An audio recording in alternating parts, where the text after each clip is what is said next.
So Phantom Flash stuff. This is the video where the questions get answered, because there have been questions. Let's begin with this subject, which is a very warped Phantom Flash because it got exposed to humidity. It still does in fact fly. As I said, this is a Phantom Flash designed by Joe Conifus, I believe it was in 1938 or so. This, therefore, is a special Phantom Flash, because this Phantom Flash was built by Joe Conifus's older brother, Ed. It's fairly recent. Ed passed away, I think, about 3 years ago, and this one, I believe, would have been built about 10 or 15 years ago for the Cleveland Free Flight Society contests at Kent, Ohio. I know that because it has a balsa propeller, and that time period would have predated the adoption of the Flying Aces Club rules for this event, which require a plastic propeller. Why? We don't really know. But that will be covered in this video as well. Now, I have been inundated and have been embroiled in the infamous debate. We'll call it the Hope Fin rule, because it's my wife's fault. And the bottom line of the Hope Fin rule is that there is a minimum weight in Phantom Flash for FAC rules of 5 grams. Now, to begin putting things to bed, this one right here very clearly says that it is 4.6 grams. And someone is going to say, well, first of all, somebody's going to say my wife is making noise in the background, but she's packing your packages for you, so be happy. You know, it's got a balsa propeller, and I would retort that it also has a hardwood nose bearing, which more than makes up the weight difference. So, let's set the famous Phantom Flash aside, and let's look at mine. Now, my Phantom Flash is older than, no, I guess it's not technically older than that one. It's close. This one was made right at the point that the rules came out from Flying Aces Club, requiring the plastic propeller. Now, my goal was to build mine to 3.5 grams to meet the Cleveland Free Flight Society 3.5 gram weight, and it has gained weight since. Let us show you the ways. First of all, the landing gear were made from excessively light wood, and they have been chewed up by grasshoppers, as has the motor stick. You can see the chew marks here. Now mine I modified because I put little pegs fore and aft to hold it down with rubber bands. I have plywood fittings up here on the front and all that such like. And then I went with the fancy streamlined wheels that I made. So there were some areas where I tried really hard and others where I didn't. Let's get me out of the camera frame though and let you guys look at where it's actually at. So this is, like I said, a Phantom Flash that has gained a fair bit of weight and is dragging the floor, but it is still 4.7 grams. So that means it has 0.6 grams of glue in it. And let me put its rubber band back with it. Now this is Hope's Phantom Flash, and I would let her show it to you, but she is a little preoccupied and doesn't want to be involved at the moment. Who could blame her? She is doing your work for you. Now this is a special Phantom Flash, and this one's been repaired a lot as well. So it is currently, come on, sit on your wheels, or off your wheels. It is 2.956. It was a 2.7 gram airplane, so it's gained a little bit of weight, but the point remains this is a very lightweight airplane. So what we are going to discuss today is how to get these down to that weight, and we are in fact going to try to build a sub 2.5 gram Phantom Flash on camera for you guys to look at. Now, just a little item. The wood in this airplane is roughly the same as the wood in this one, other than the plywood that does add a little bit of weight. The big difference is the tissue. This airplane is covered with domestic tissue. Covering with Isaki, you can get down to about 3 grams.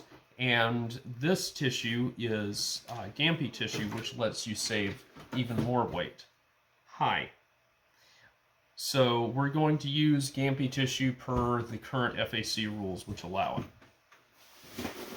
Alright, so we're going to start with a J&H Aerospace Phantom Flash short kit. Do you approve? Okay, good. So I had a complaint on another video that was something to the effect of, this is how to assemble the kit, not how to build the airplane. If you cannot figure out from the Hanger Rat video, or from this video, how to build the airplane from scratch, you shouldn't be trying to build that particular airplane. You should be learning how to cut out balsa wood, or you should be learning how to cut paper with scissors. I'm going to be very blunt about that. If you can't figure out how to cut these parts out from the plan sheet,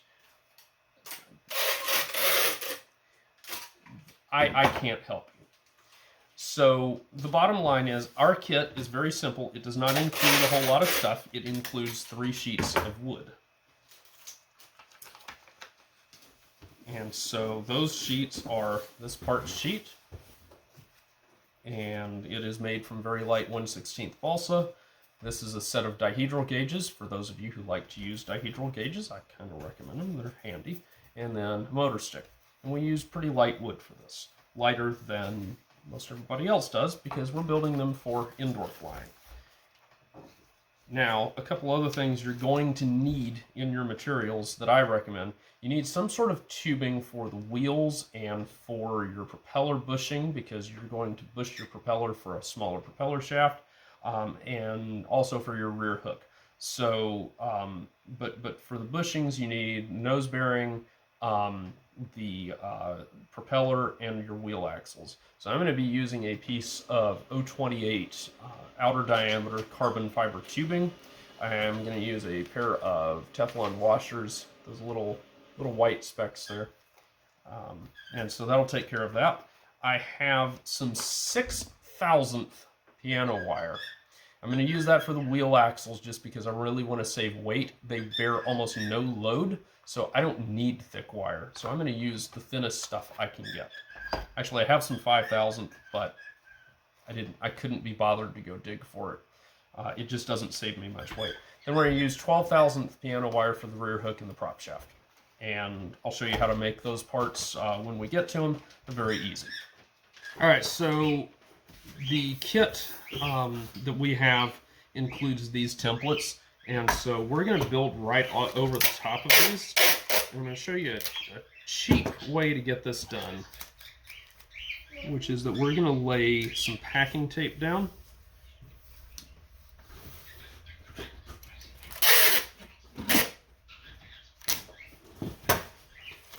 If I can avoid tearing up my parts over there.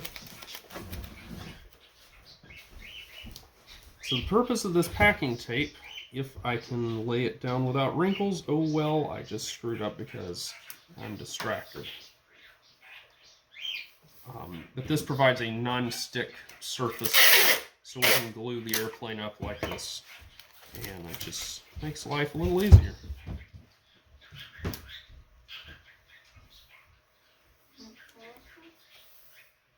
Templates for all of the parts are, of course, included in one form or another on these plans, so it's all super easy to get it done.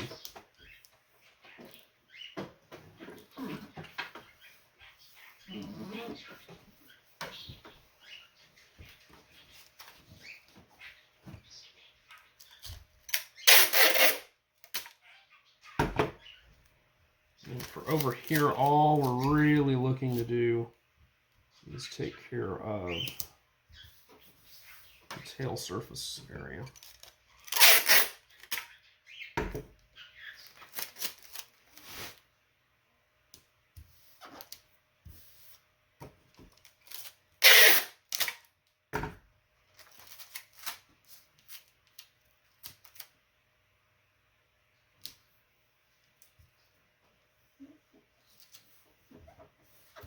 keep leaving wrinkles. Oh well.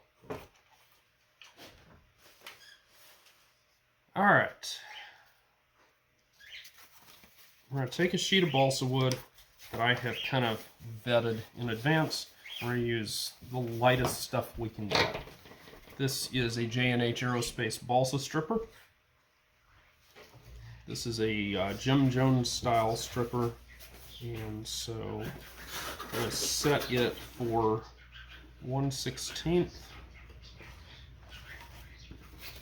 And this section, yeah, so this side has more light shining through it. So we're going to strip from this side.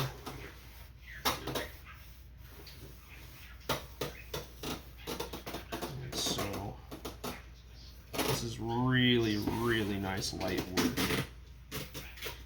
Normally I wouldn't use wood this light on the wing spars, but I'm trying to make a point with this airplane. So we're going to use the really light stuff, and it will make the airplane a little on the fragile side even for my taste. However, this is some fairly stringy wood. It doesn't feel brittle, so we should be able to get away with it.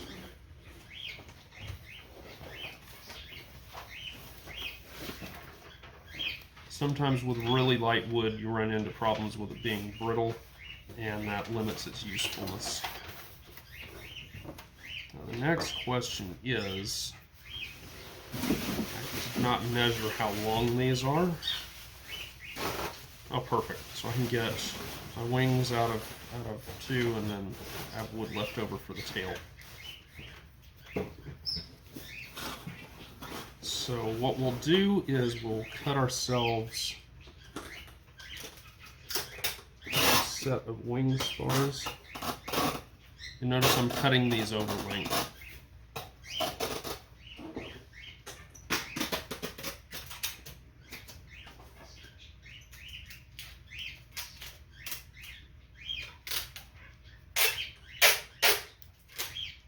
And that just became a tail spar. This is what happens when I look up at the camera to see how much time I've got left before I have to move stuff off, and that causes me to break a part.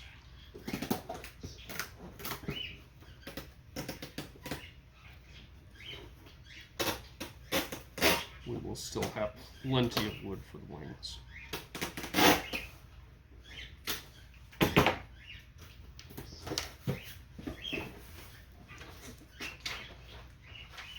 And I'm just going to use masking tape for this step.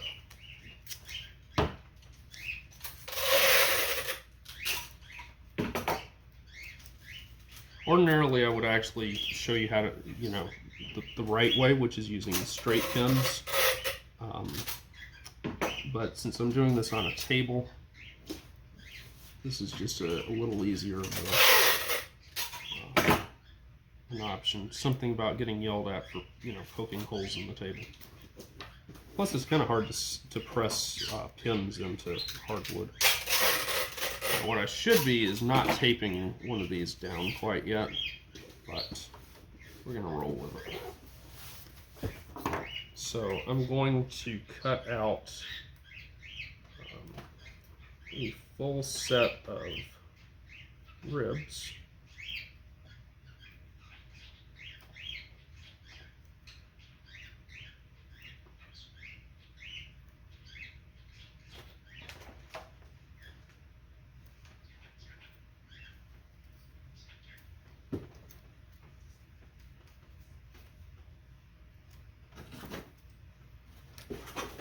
There we go. Now I'm going to do something that may cost me a little bit in weight, I'm not sure, but I'm going to use super glue. I think I'm going to use super glue. Depends on if I can get any out.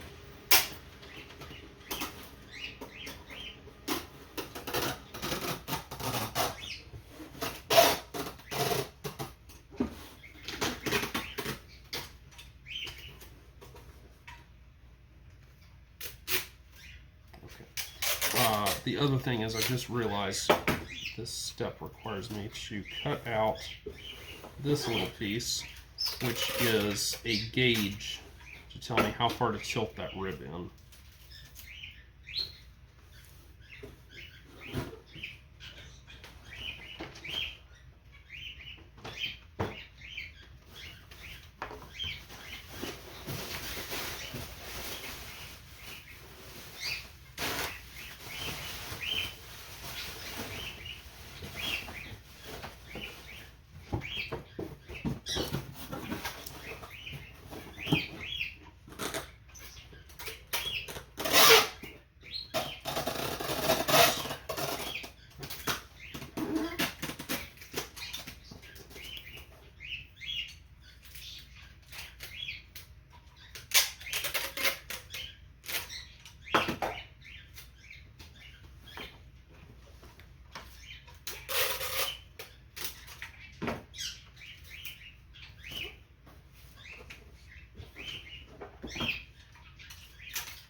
For the wingtip, you have a fairly substantial piece of material,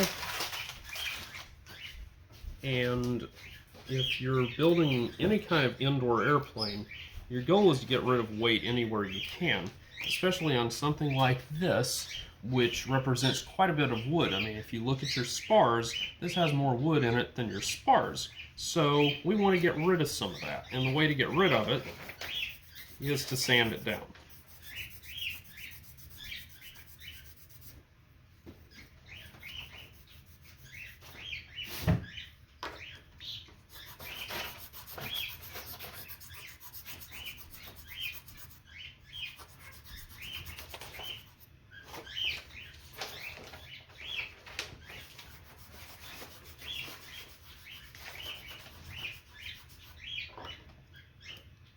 Oops.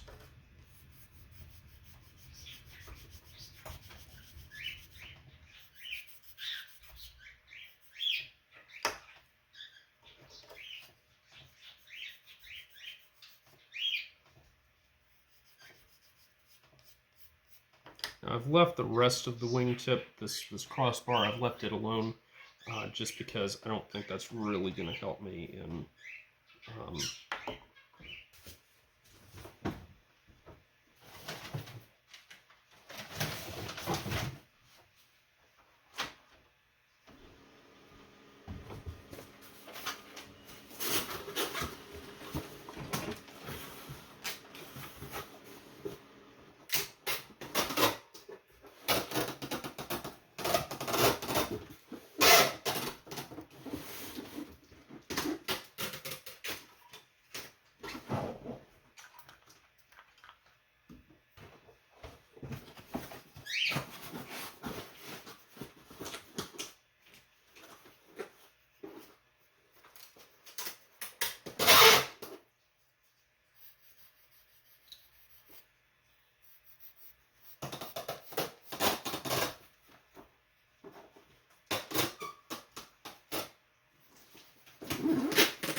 Alright, so that weighs 196 milligrams.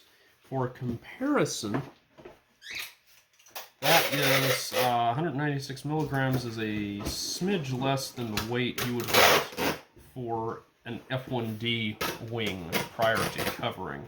And remember, that's a wing that's like this.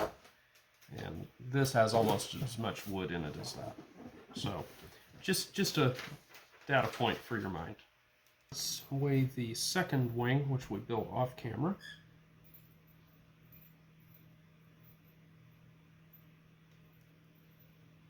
And it's 196 grams as well, or milligrams as well. So that brings us up to 394. We'll set wings down like so. Pop out dihedral gauges.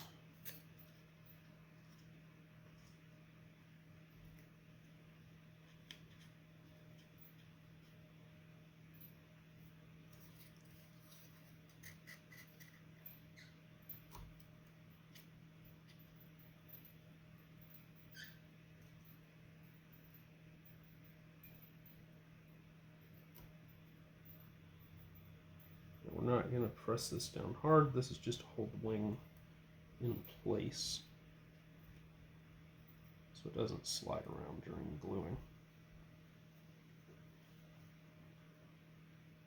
Now I'm only going to glue at the front and back. I'm not going to glue the ribs together because that is glue that doesn't accomplish anything. And that means that it would be adding weight without adding structure.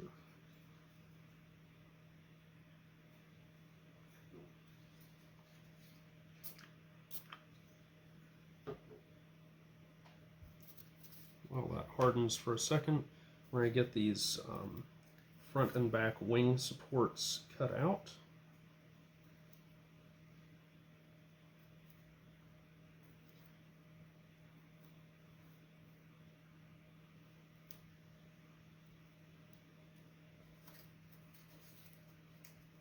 Now the front support is taller than the rear one, and I actually modify that height slightly in this kit to give you a little extra wing incidence. And the reason for that is that the Phantom Flash, as built to the plans, tends to come out under elevated, so you would have to shim it anyway. So all this is doing is simplifying that step so that you end up at the beginning of your build very close to optimum.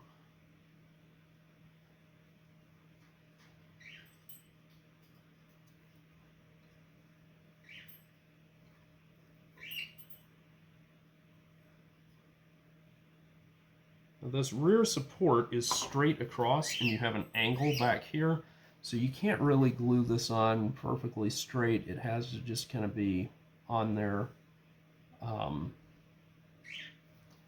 It ends up kind of like that, which messes with my OCD a little bit, but it works. So the bottom line is that our finished wing, before we add any additional structure to, before we add covering, is going to be 434 milligrams. Since we are targeting, remember our propeller is going to weigh about 1 gram.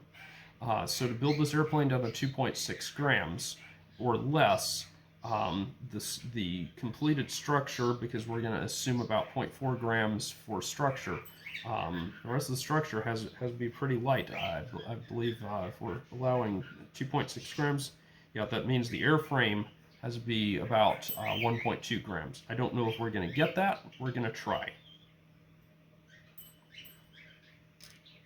The tail surfaces need to be sanded as thin as you dare, as far as taper sanding them and whatnot, because there's a lot of material back on the tails, and so we're trying to get rid of weight anywhere we can. So you still want to respect that this is supposed to be 1/16 sheet, but taper sanding the edges is definitely within bounds. This is fairly light wood that I'm using. It is not the ultimate lightweight, but it's pretty close. So I think this sets us up for a decent level of success.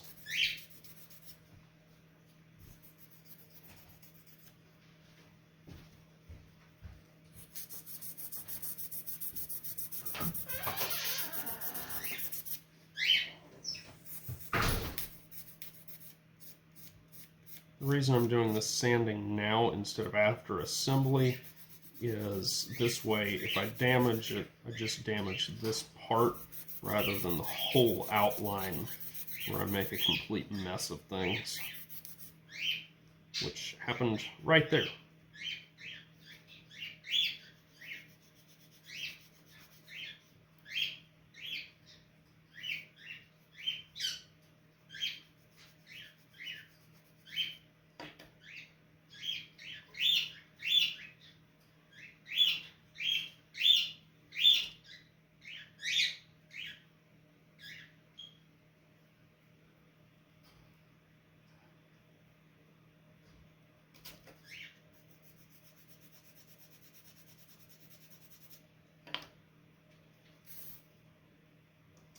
And so we have the bottom part for the fin, which you're not going to really be able to save any weight on that because it's, you know, butt joined down against everything, so can't really sand that down.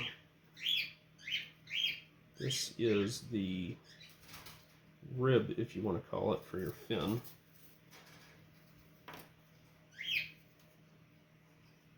And so all we have to do is put a leading edge piece on here. This will do.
$76 milligrams. That's a bit heavy.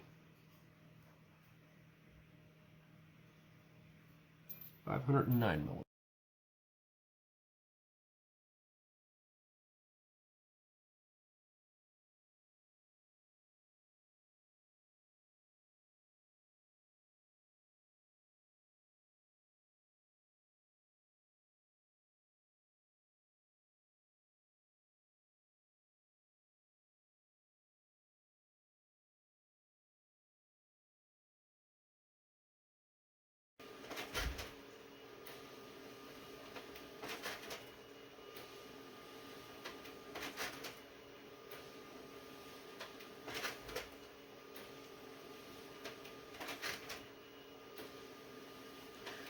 $642 milligrams, not bad. The next task is to build our fuselage. So we're going to pop the motor stick out. Now the plans, even on the plans for the Phantom Flash, there's the hint that you could round the motor stick off. I recommend not doing that, especially on one that's built from one of our kits, because we select the wood and so I don't recommend going any smaller on your motor stick wood. This is a very light motor stick, and just to prove out just how light this motor stick is, come on, there we go. It is 283 milligrams, which I think that qualifies as being pretty light. So we're going to start by building out our front nose assembly here. I highly recommend sanding your landing gear legs down. The plans, again, indicate that you would, so you should. That's not a violation of the spirit of the rules, in my opinion.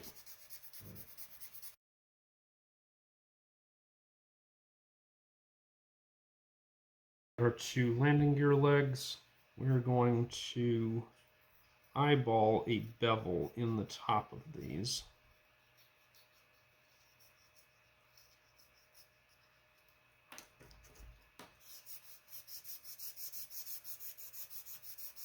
The purpose of that bevel is for them to rest here against the side of the motor stick. Of course, we want to mirror image that bevel over here.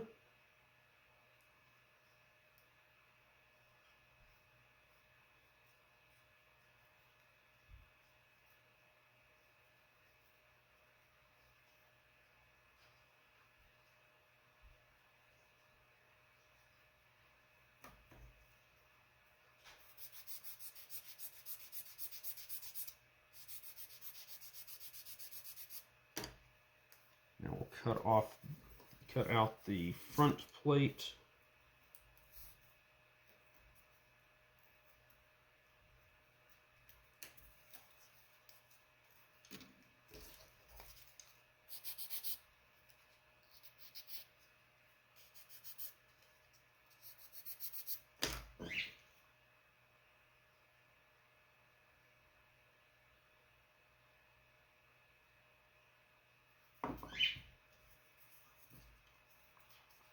Make sure we're gluing the correct landing gear leg to it. Just like this.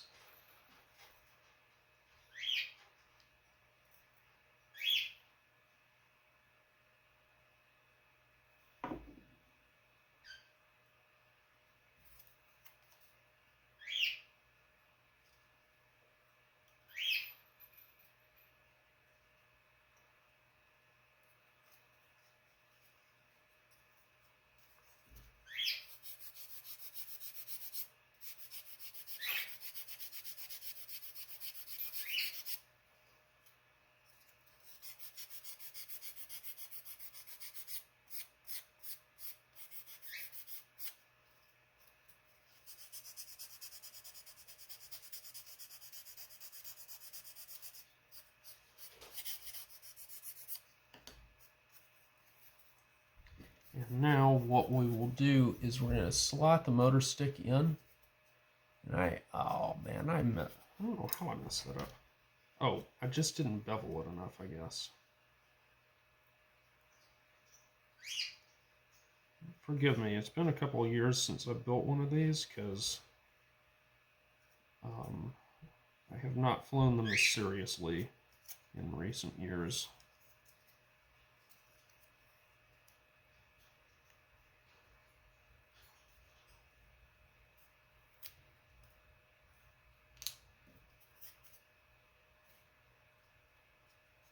There we go.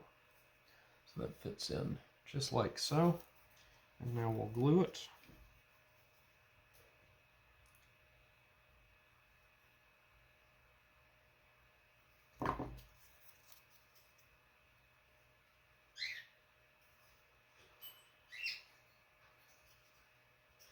Be careful to attach it so that this front face is perpendicular to the bottom of the motor stick, not the top, but the bottom.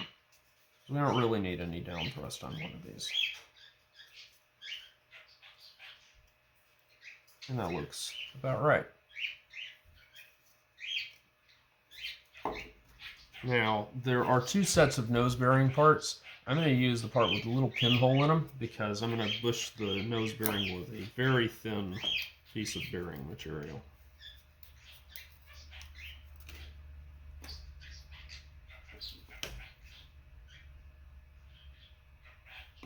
We'll glue this all cross grain.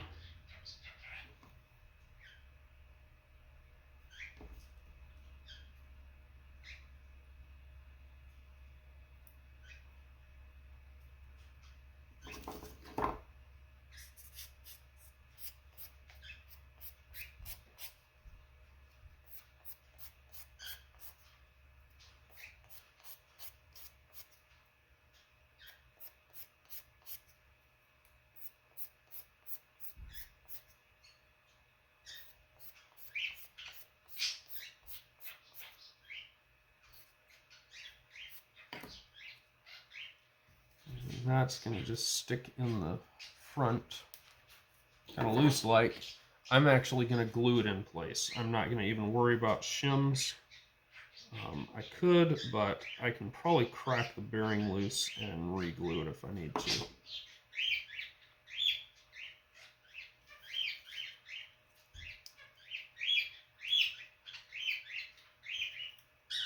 So there's our little bearing assembly. Now I need to find this stuff. Now the proper way to cut this is with like a diamond cutter. I'm not going to do that. I am going to very carefully just score it with the razor blade. If I do this just right, I'll leave a score all the way around that will cause it to break. Perfect.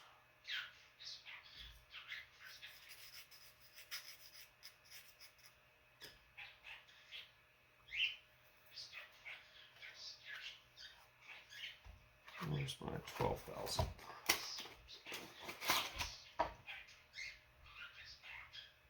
Which is a mess. I don't like how they shipped this wire and it's made a total mess of it.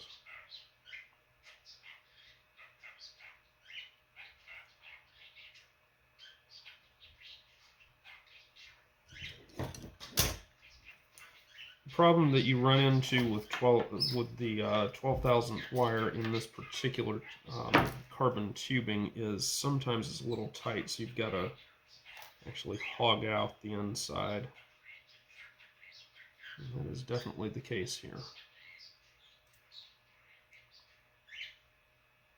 Now, ideally, you would use hypodermic tubing. I don't know where mine is, so that's why I'm using this.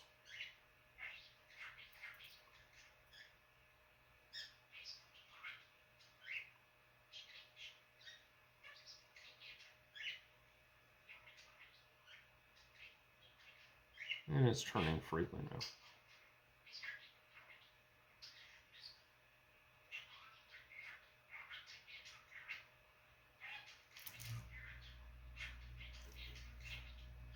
And now I'm going to put a dab of glue on either side of it. Stick it into the little hole. I'm going to attempt to stick it in the little hole.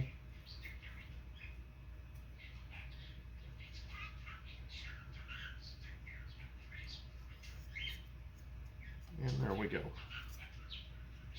So you can see it just sticking out of there.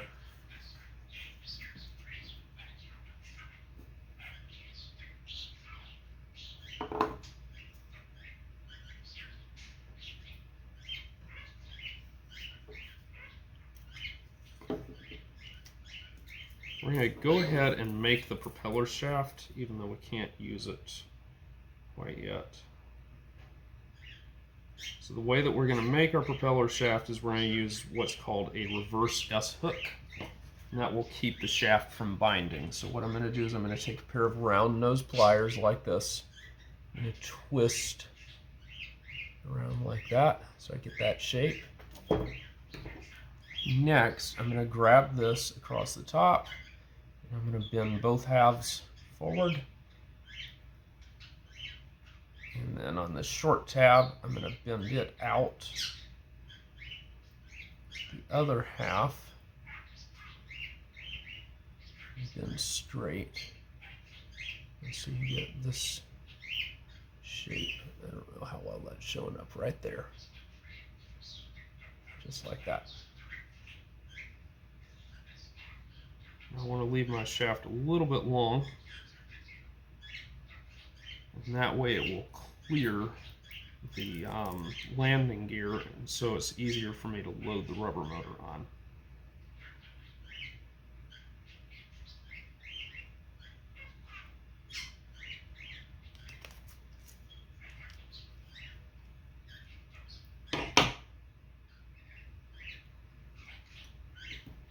I've got a little bit sticking out here, that's fun.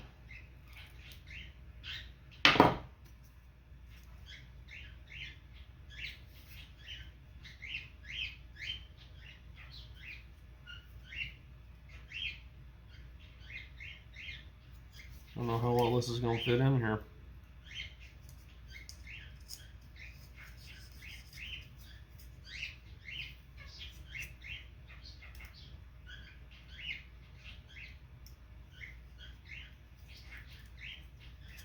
There we go. So you can see the shaft is going to stick back like that, so it's easier for me to get the rubber motor on. And I've left just enough for the propeller up front. Wheels next. Now you can sand these nice and round, or you can leave them off. I know Hope's last one, she didn't, and it was still plenty light. Some people do elect to sand them down.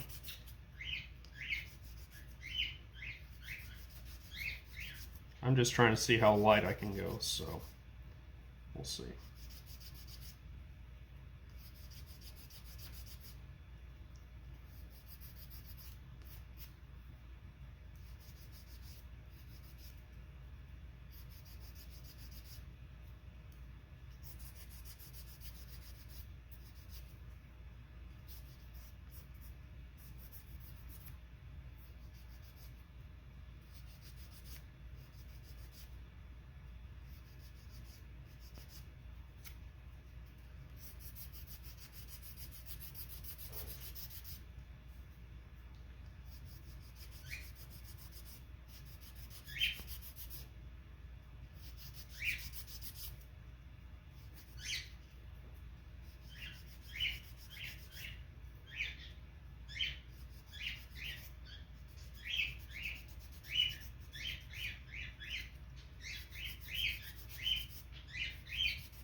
Two really thin wheels.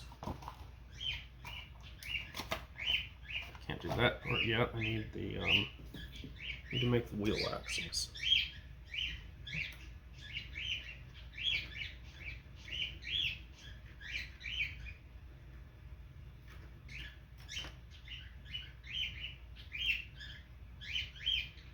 Well, that's not working out well.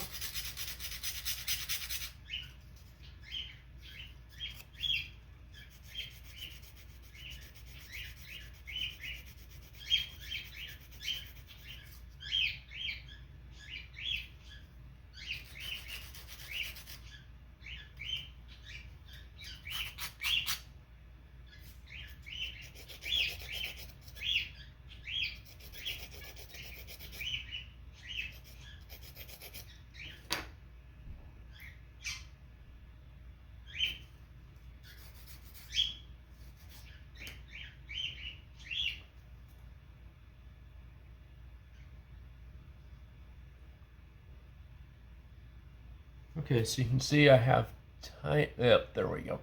Tiny little carbon axles right there. I know that what I was doing didn't show up real well, and I'm sorry.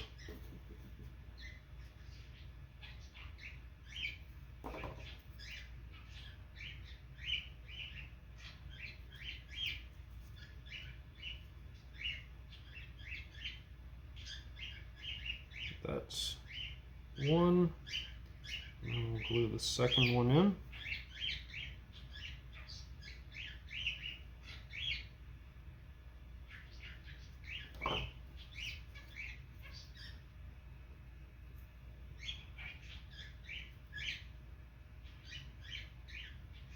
Sanded the edge of that wheel too thin, so now I've got to go back with CA to try to harden it enough that it'll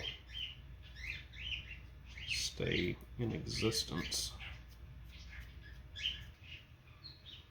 Alright, so camera's naturally not focusing. I've got this piece of wire that I've managed to not even have straight.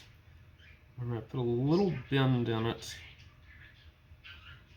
Is that how I want to do it? Yeah, we'll do it that way. And I'm going to clip off the end.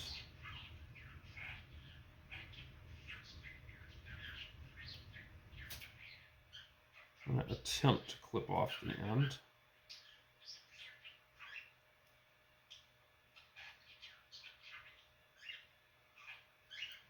There we go. And so what I'm going to do is I'm going to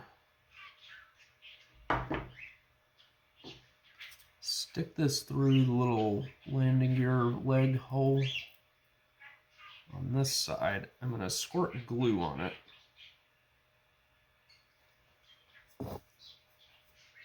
Like that.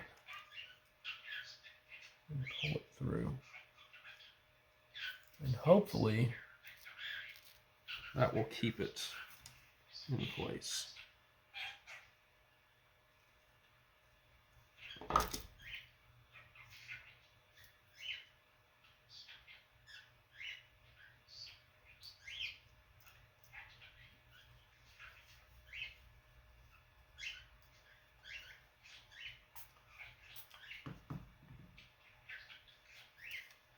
Now we're going to slide our landing gear, our wheel on, and bend off the end here. You can see I've got my little axle right here. Wheel's in place. Okay, so we're going to go back to the 12,000th wire here and make ourselves a rear hook.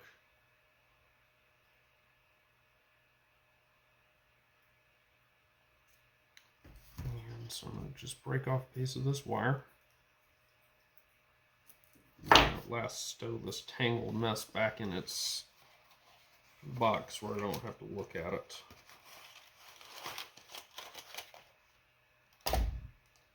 Alright.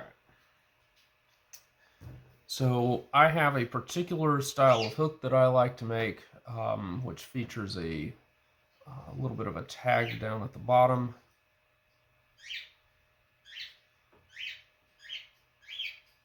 However, my main goal, I think I'm going to do away with that on this one, because my main goal is just to get this, get myself a hook that provides some good gluing area, as well as gets the rubber motor away from the fuselage so it doesn't tangle. So I'm going to clip off some of my excess up here. And some of what's down here. And so I'm left with that right there. Which I'm then going to put some glue on it.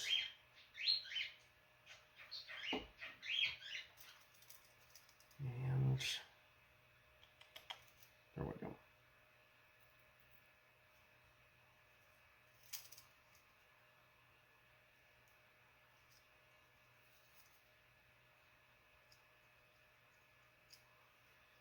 I don't know whether it's necessarily the spirit of the rules require it to be kept at the stock location high. Or not, but it's at the stock location.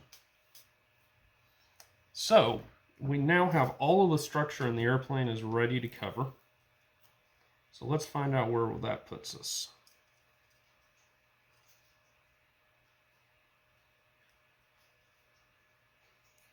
So the fuselage is at 733. I think we're a bit overweight at this point. In fact, I know we are.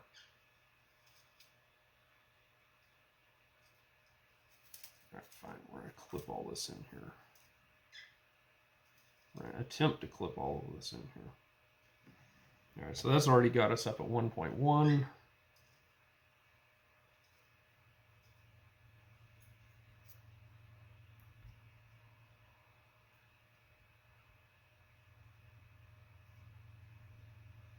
Yeah, we're at 1.37, and we've still got to put tissue on this. So this airplane is going to come out overweight. Oh well, that'll be fun. Hi, I'm Josh Finn. This is Hope. We are J&H Aerospace. If you like this video, hit the like button.